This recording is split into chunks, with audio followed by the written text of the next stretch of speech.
आप सुन रहे हैं आज तक रेडियो। साल 2019 में 3 फिल्में आई थी जिनका नाम है बाला, उजड़ा चमन और गॉन कैश। इन तीनों फिल्मों में लीड कैरेक्टर बाल झड़ने की समस्या से जूझते हैं। अब बाला और उजड़ा चमन की एंडिंग तो काफ़ी इंस्पिरेशनल है, जो बताती है कि आप जैसे हैं वैसे ही खुद को एक्सेप्ट कर लें। और फिल्म गॉन कैश में एनाक्षी नाम की लड़की एक गंभीर समस्या से जूझती है जिसका नाम है एलोपेशिया।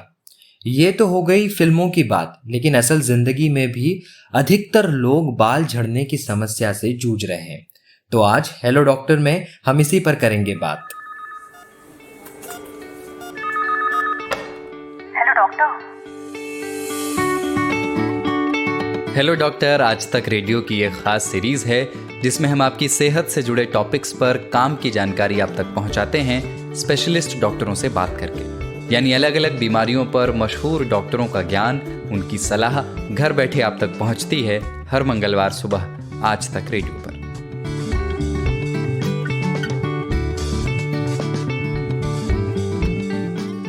नमस्कार, मेरा नाम प्रतीक वाघमारे है और एक बार फिर मैं आपके लिए लेकर आया हूँ हेलो डॉक्टर का नया एपिसोड।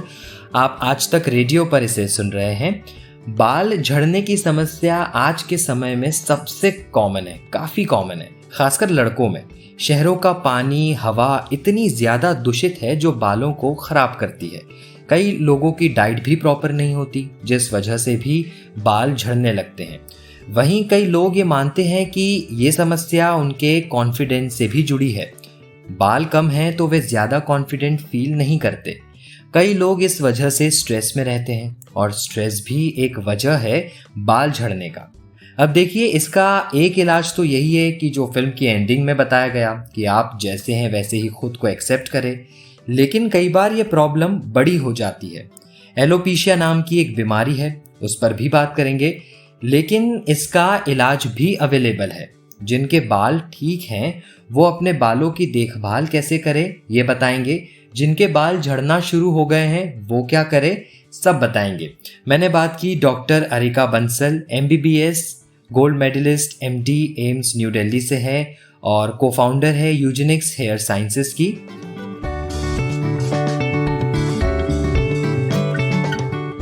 तो डॉक्टर अरिका, आज तक रेडियो के साथ जुड़ने का आपका बहुत बहुत शुक्रिया। सबसे पहला सवाल मेरा आपसे यही है, ये हेयर फॉल और हेयर लॉस में क्या अंतर है? Good afternoon sir. तो हेयर लॉस और हेयर फॉल लेना लैंग्वेज में ये दोनों टर्म इंटरचेंजेबल हैं। लोग इनको इंटरचेंजेबली यूज करते हैं, बट ज्यादातर हेयर लॉस आपके बॉल्डनेस को डिनोट करता है। जब गंजापन आ जाता है उसको लोग बॉल्डनेस या गंजापन या फिर कंप्लीट हेयर लॉस या पार्शियल हेयर लॉस लेबल करते हैं कि आपका हेयर लॉस ऑलरेडी हो चुका है और गंजापन एविडेंट है, यानी बाल कम है, स्किन ज्यादा विजिबल है। जबकि हेयर फॉल होता है कि आपका डेली बेसिस पे जो बाल झड़ रहे हैं वो ज्यादा झड़ रहे हैं। उसके कई कारण होते हैं कि रूट्स ब्रिटल हो जाती हैं, हेयर की लेंथ के जो ब्रिटलनेस आ जाती है उस वजह से आपका डेली बेसिस पे हेयर फॉल बढ़ जाता है। तो दोनों कंडीशन में डिफरेंस ये है कि hair fall is acute problem और अगर उसको अर्ली स्टेजेस में कंट्रोल कर लिया जाए या ट्रीट कर लिया जाए within first 3 to 6 months, then you may not have baldness. तो hair loss is something which can lead to baldness in advance stage. तो मैं हेयर फॉल पे आती हूँ पहले। तो hair fall can be physiological, जैसे कि पोस्ट प्रेगनेंसी या फिर पोस्ट सर्जरी या किसी भी स्ट्रेसफुल इवेंट या इमोशनल स्ट्रेस के बाद आप एक सिचुएशन में चले जाते हैं where body in a state of stress, so the transient hair fall increases. The seasonal change in rainfall season, the hair fall increases. तो वो एक टेम्पररी हेयर फॉल है and does not lead to baldness. However, अगर आप prolonged nutritional deficiency पे हैं, crash dieting कर रहे हैं, तो कभी कभी ऐसी सिचुएशंस होती हैं या हार्मोनल इम्बैलेंस चल रहा है कि हेयर फॉल लंबा चलता रहता है and then it leads to permanent hair loss or baldness. So that is the situation. So women generally come to us with a complaint for hair fall and it is generally treatable. Whereas men come with advanced hair loss stage where bald hair have already fallen and they can't be regrown. So this हमको बाकी चीजें करनी पड़ती है जब hair loss advance stage में चला जाता है। तब हम सर्जरी भी कर सकते हैं और दवाइयाँ भी दे सकते हैं। ओके। इसके अलावा जो पुरुषों में होता है हेयर फॉल, एक पैटर्न भी होता है, तो इसके क्या क्या कारण होते हैं, खासकर मैं अभी पुरुषों? हाँ, जो पैटर्न बॉल्डनेस है ये जो पुरुषों में होता है वो काफी ज्यादा कॉमन है, और अगर देखा जाए आम साइंटिफिक लैंग्वेज में वो एक बीमारी भी नहीं है, बिकॉज वो 50 to 60% मैन में होता ही है, 50 से 60% पुरुषों में वो होता ही है। और जैसे जैसे एज बढ़ती है 80 की एज से ज्यादा 50% और ज्यादा बढ़ जाती है, तो उसमें क्या होता है कि आपके फ्रंट के, मिड के और ये क्राउन के बाल ये जाने लगते हैं। तो जाने लगते हैं मतलब या तो पूरा जड़ से चले जाते हैं और वो एरिया पूरा चिकना होने लगता है, या फिर बाल पतले हो के फिर गायब होने लगते हैं। तो दो तरीके होते हैं उसमें कि आपकी हेयरलाइन रिसीड हो जाती है, माथा सीधा चौड़ा होता जाता है, या फिर माथा चौड़ा नहीं हो रहा बट ओवरऑल ये जो एरियाज हैं फ्रंट, मिड और क्राउन, ये टॉप का जो पोर्शन है हेड का, ये बाल प्रोग्रेसिवली पतले होते रहते हैं। तो पतले होते हैं वो एक हार्मोनल चेंज की वजह से होते हैं कि एक नॉर्मल मेल हार्मोन होता है पुरुषों में जिसको बोलते हैं टेस्टोस्टेरोन, जो कि अच्छा हार्मोन है जिससे कि आपकी हाइट बढ़ती है, मसल मास बिल्डअप होता है। वही हार्मोन समहाउ इन बालों को झड़वाता है। तो आप बोलेंगे कि ये तो बड़ा दो धारी तलवार होगी, वो अच्छा भी हार्मोन है और साइड इफेक्ट भी कर रहा है। एक्चुअली क्या है कि ये एक जेनेटिक होता है उसमें रीजन, कि आपका जो आपके पिताजी और दादाजी की साइड से या आपके मामा जी या नाना जी की साइड से आपने वो जीन इनहेरिट किया है। जीन आपकी हेयर रूट्स को ज्यादा सेंसिटिव बनाता है, और क्योंकि आपकी रूट्स ज्यादा सेंसिटिव हैं तो वो गंजापन आने लगता है। तो आजकल जो है गंजापन बहुत कम एज 19-20 साल की उम्र पे भी कभी कभी शुरू हो जाता है। बट अगर आपका लाइफस्टाइल अच्छा है तो भी जेनेटिक कारण होने के बावजूद हो सकता है आपका बॉल्डनेस लेट शुरू हो, आपका बॉल्डनेस 35-40 साल की उम्र पे शुरू हो। तो बेसिकली जो कारण है मेल पैटर्न बॉल्डनेस का, पुरुषों में जो पैटर्न गंजापन है उसका कारण है genetic, but lifestyle changes can delay, उसको डिले कर सकते हैं या पोस्टपोन कर सकते हैं। ओके। डॉक्टर, अभी आप जेनेटिक्स इसमें ये बात कर रहे थे, तो कई बार जो लड़के होते हैं खासकर 19 साल, 20 साल, 23 साल के, वो ये पूछते हैं कि अगर उनके फादर या उनके ग्रैंडफादर के बाल गिर चुके हैं तो, और वो खुद भी अगर हेयर फॉल की परेशानी से जूझ रहे हैं, तो क्या वो पूरी तरीके से गंजेपन का शिकार हो जाएंगे? मतलब अगर वो कोई ट्रिक्स का इस्तेमाल करें तो क्या कुछ इसको ट्रीट किया जा सकता है, या उन्हें गंजा होना ही है, वो ये मान के चलते हैं? देखिए, अगर किसी के फैमिली हिस्ट्री बहुत स्ट्रॉन्ग है तो उनके चांसेस बहुत ज्यादा हैं गंजापन होने के। पर अगर वो स्किन स्पेशलिस्ट, डर्मेटोलॉजिस्ट से कंसल्ट करे तो कुछ एक दवाइयां हैं जो इसको रोक सकती हैं, और ऑलमोस्ट 90% गारंटी से या किसी में हाई परसेंटेज ऑफ गारंटी से वो गंजेपन को आने से रोक सकती है। ऐसा होता है। तो ऐसा नहीं है कि अगर आपके फादर को था गंजापन तो आपको होना ही है। आप अपना लाइफस्टाइल, खान पान, डाइट सब अच्छा रखें और एक डर्मेटोलॉजिस्ट या स्किन स्पेशलिस्ट से मिले जो आपको गाइड करेंगे।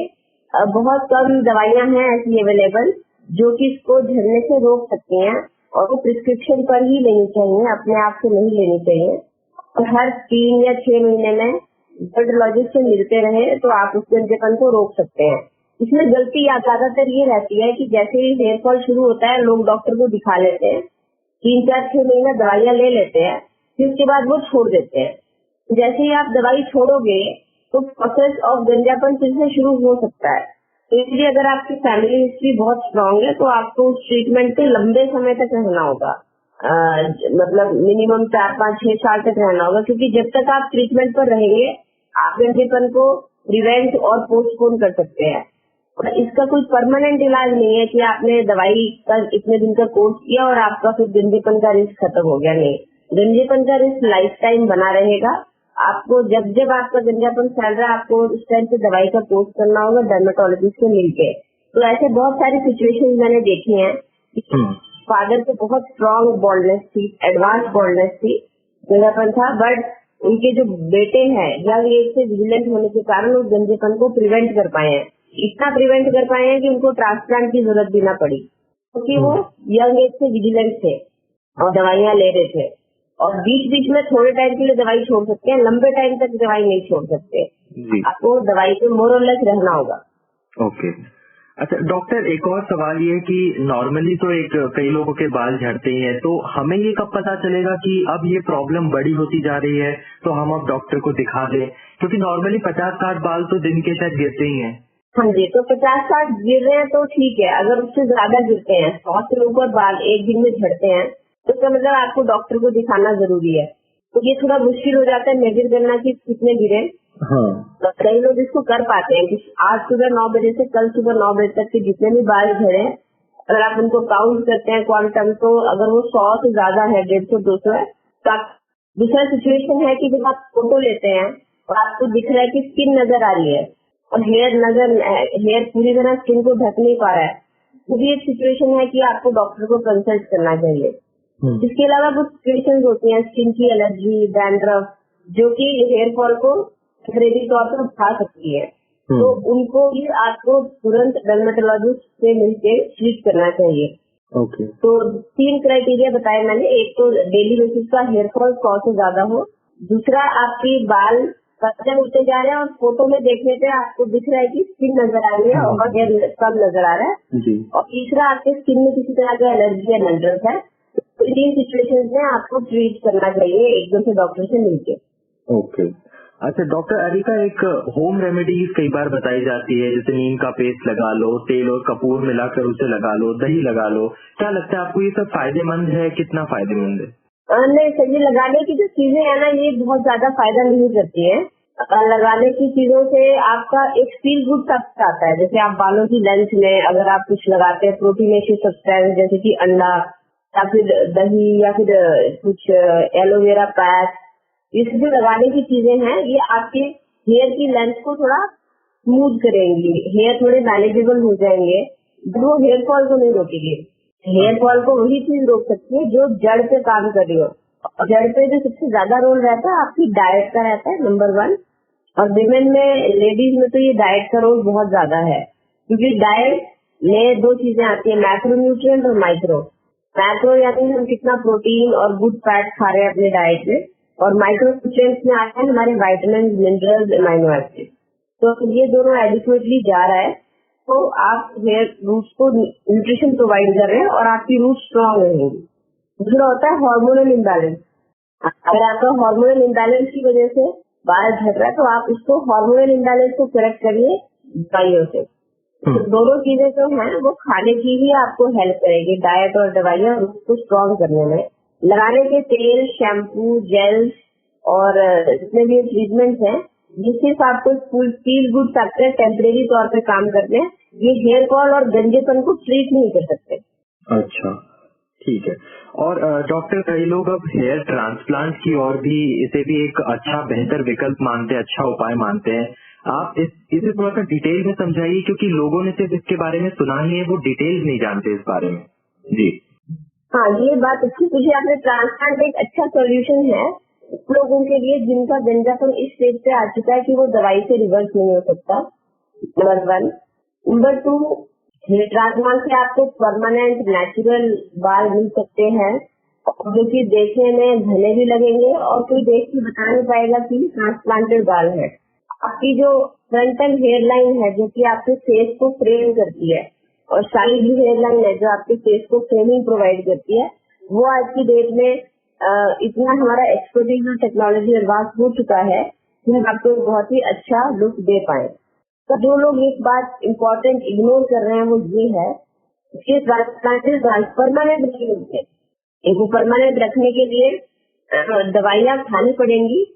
अगर आपकी एज ट्रांसप्लांट करवाते वक्त 35 से कम है, 35 को मैं यंग एज मानती हूँ, तो अगर आपकी उम्र 35 से कम है ट्रांसप्लांट करवाते वक्त, इसका मतलब है कि आपका गंजापन अभी फैलेगा। जब तक आपकी उम्र 50 होगी या 45 होगी तब तक आपका गंजापन फैलेगा। इसलिए ट्रांसप्लांट करवाने के बाद दवाइयाँ खाना बहुत जरूरी है, ताकि आपके बचे हुए बाल, जो नॉन ट्रांसप्लांटेड बाल है, वो बचे रहे और ट्रांसप्लांटेड बालों का भी वॉल्यूम और घनापन बचा रहे। ट्रांसप्लांटेड बाल कम एज में परमानेंट नहीं मानने चाहिए, उनको मेंटेन करने के लिए आपको दवाइयाँ खाते रहना चाहिए, नहीं तो ट्रांसप्लांटेड बालों का वॉल्यूम और डेंसिटी कम हो सकता है इमीडिएटली लॉन्ग टर्म पे 5, 6, 10 साल बाद। तो ट्रांसप्लांटेड बाल लॉन्ग टर्म के लिए होते हैं, परमानेंटली नहीं होते। परमानेंट आप उनको कर सकते हैं दवाई खा के, बट अगर ट्रांसप्लांट की करवाते वक्त आपकी पहले 45 या 50 से ऊपर है, तब आपको दवाइयों की इतनी ज्यादा जरूरत नहीं है, बस हमें इससे बहुत ज्यादा जरूरत। ओके, तो इंडिया में किस तरीके की टेक्नोलॉजीज है डॉक्टर रिका हेयर ट्रांसप्लांट को लेकर जो अवेलेबल हो? देखिए, ओवरऑल वर्ल्ड में 2 तरह की ही टेक्निक्स होती है ट्रांसप्लांट में, कि पीछे से जो बाल हम निकालते हैं, लगाने का प्रोसेस तो मोस्टली सेम है दोनों टेक्निक्स में, बट निकालने की प्रोसेस 2 तरह के होते हैं। एक होता है स्ट्रिप टेक्निक, जिसमें हम पूरा एक बड़ा चीरा लगाते हैं बैक साइड में और स्किन निकालते हैं, 1.5 सेंटीमीटर 1.5 सेंटीमीटर वाइड होती है और लगभग 10 से 15 सेंटीमीटर लंबी होती है, और वो स्ट्रिप निकाल देते हैं, तो फिर हमको उसके लिए टाँके लगाने पड़ते हैं उस जगह पे। एक तो वो टेक्निक है बाल निकालने की, उसको बोलते हैं स्ट्रिप टेक्निक या SUT। दूसरी जो टेक्निक है जो हम लोग करते हैं, उसमें स्ट्रिप नहीं निकालते, सिंगल सिंगल बाल निकालते हैं और लगाते हैं। ये 2 तरह की मेन टेक्निक्स है जो all over world including India ये प्रैक्टिस की जाती है। और इसमें जो है सेकंड वाली टेक्निक आजकल ज्यादा फेमस हो रही है, बिकॉज इसमें सर्जरी के बाद दर्द कम है और रिकवरी फास्टर है। ओके, तो कोई साइड इफेक्ट इसमें ऐसे कुछ देखने को मिलता है हेयर ट्रांसप्लांट से? देखिए, हेयर ट्रांसप्लांट के बाद जब भी, क्योंकि एक प्रॉपर सर्जरी है, लगभग 1 हफ्ते का समय चाहिए होता है रिकवरी के लिए, पीछे की साइड भी और आगे की साइड भी, फुल रिकवरी के लिए। क्योंकि जहाँ से हमने बाल निकाले वहाँ पर छोटे छोटे टाइनी वुंड्स होते हैं या फिर छोटे छोटे घाव होते हैं, तो मेरा भी जहाँ लगाए वहाँ भी छोटे छोटे घाव होते हैं। तो उस एरिया को हमको चोट और दर्द से बचाना है सर्जरी के बाद 1 हफ्ते तक, वो बहुत जरूरी है। अगर हमने वो नहीं किया तो ट्रांसप्लांट वाले बाल निकल आएंगे, ग्रो नहीं करेंगे, और अगर धूल मिट्टी से एक्सपोज किया तो इन्फेक्शन का रिस्क है। धूल मिट्टी में आई वुड से कि आप अगर कंस्ट्रक्शन साइट पे जा रहे हैं जहाँ सीमेंट का डस्ट रहता है, उस एरिया में अगर आप उसको डायरेक्टली एक्सपोज कर रहे हैं तो आपको इन्फेक्शन हो सकता है। तो ये तो 2 साइड इफेक्ट है लापरवाही की वजह से। बट अगर आप लापरवाही नहीं करते, सारी प्रिकॉशन लेते हैं, तब कोई साइड इफेक्ट नहीं है। जहाँ पे सर्जरी हुई है वहाँ पे हल्का सा वो सुनपन रहता है, सुनपन यानी नमनेस। ये आप जब छूते हैं तो आपको थोड़ा कम पता चलता है, तो नमनेस जो है आपकी 1.5-2 महीने में कम्प्लीटली ठीक हो जाती है। तो इसमें एक अंदाजन होता है जी, इसमें एक अंदाजन कितना खर्च आता होगा डॉक्टर? खर्च बहुत ज्यादा वेरिएबल होता है, इसमें कितने बाल लग रहे हैं उस पर डिपेंड करता है, कितना बड़ा एरिया कवर हो रहा है, और ये आपका जो सिटिंग है, ये फर्स्ट सिटिंग है या एक करेक्टिव हेयर ट्रांसप्लांट है, इसमें हम आपके रिस्टोरेशन के लिए पीछे के बाल, स्कैल्प के बाल यूज कर रहे हैं या बॉडी के बाल यूज कर रहे हैं, इन सब चीजों पे खर्च डिपेंड करता है। फिर इस सेंटर के पास कौन सी टेक्नोलॉजी, कौन सी इंस्ट्रूमेंट अवेलेबल है, फिर जो आपके ऑपरेटिंग डॉक्टर हैं उनका कितने साल का एक्सपीरियंस है, वो डॉक्टर का एक्सपीरियंस 15 साल का है या 2 साल का है, इसे भी डिपेंड करता है कि आपका टोटल खर्च कितना आएगा। आप समराइज में यूँ करूंगी कि मोटा मोटा खर्च मिनिमम से मिनिमम 1 लाख और मैक्सिमम से मैक्सिमम 12-13 लाख के करीब हो सकता है। तो वो डिपेंड करता है कि आप किस सेंटर पे, किस डॉक्टर के साथ, किस टेक्नोलॉजी से सर्जरी कर रहे हैं। जी, और एक मैं 2-3 आखिरी में एक और सवाल लेना चाहूंगा डॉक्टर। एक तो कई लोग जो हेयर कलर का इस्तेमाल करते हैं, कंडीशनर का खूब इस्तेमाल करते हैं, उन्हें आप क्या सलाह देंगी? देखिए, हेयर कलर एक सेफ ट्रीटमेंट, एक सेफ है मोस्टली लोगों में, और किसी को यूज करना चाहिए जिनको की बाल सफेद हो रहे हैं और उनको उससे प्रॉब्लम है, तो हेयर कलर वो लोग यूज कर सकते हैं। पर 100 में से कुछ परसेंट लोग, 2-3% लोगों को इससे एलर्जी डेवलप हो जाती है। तो अगर एलर्जी डेवलप हो गई तो फिर दिक्कत है, फिर वो लोग हेयर कलर नहीं यूज कर सकते। तो आजकल ऐसे कुछ कलर्स अवेलेबल हैं जो कि इन पेशेंट्स में जिनको हेयर डाई से एलर्जी है वो कलर यूज कर सकते हैं। और ये एक गलत भ्रांति है कि हेयर डाई या हेयर कलर से बाल झड़ते हैं। नहीं, hair dye hair colour 100% safe है। अगर आपको उससे एलर्जी नहीं है तो आप उसको यूज कर सकते हैं, पर आपको उसकी फ्रीक्वेंसी यानी आप उसको कितनी बार लगाते हैं वो कम से कम रखनी चाहिए। यानी अगर आप हर हफ्ते लगाते हैं तो आपको कोशिश करनी चाहिए कि हर 2 या 3 हफ्ते में लगाओ। अगर आप हर महीना लगाते हैं तो आपको कोशिश करनी चाहिए कि हर 1.5-2 महीना लगाए। कुछ कलर प्रोटेक्ट शैम्पूज आते हैं वो यूज करिए ताकि कलर का इफेक्ट जल्दी ना निकले। मतलब जितने ज्यादा दिन चल पाए उतना बेहतर है। ओके, आपने डाइट पर सबसे ज्यादा फोकस किया, तो किस तरीके की डाइट रखे हम ताकि हमारी हेयर एक हेल्दी हेयर रहे? डाइट का रोल विमेन में ज्यादा है, क्योंकि पुरुषों में क्या होता है कि अगर गंजापन उनको जेनेटिक बहुत स्ट्रांग है तो अच्छी डाइट के बावजूद भी उनको आ सकता है गंजापन जी। विमेन में क्योंकि जो गंजापन है जेनेटिक नहीं होता, तो विमेन में डाइट में मैं ये बोलूंगी कि आपका प्रोटीन इंटेक, मैक्रोन्यूट्रिएंट से प्रोटीन इंटेक बहुत इम्पोर्टेंट है, तो प्रोटीन इंटेक पूरा होना चाहिए। तो अगर आप एक एवरेज महिला को देखेंगे तो उनको लगभग 50 से 70 ग्राम प्रोटीन डाइट में डेली खाना चाहिए। और हमारी जो एक इंडियन वेजिटेरियन डाइट है वो हाईली प्रोटीन डेफिशिएंट रहती है, उसमें प्रोटीन की मात्रा काफी कम रहती है, क्योंकि लोग दाल वगैरह भी कब पूरी क्वांटिटी में नहीं खा पाते, क्योंकि वेजिटेरियन के लिए दाल और पनीर यही सबसे बेस्ट सोर्सेज है प्रोटीन के लिए।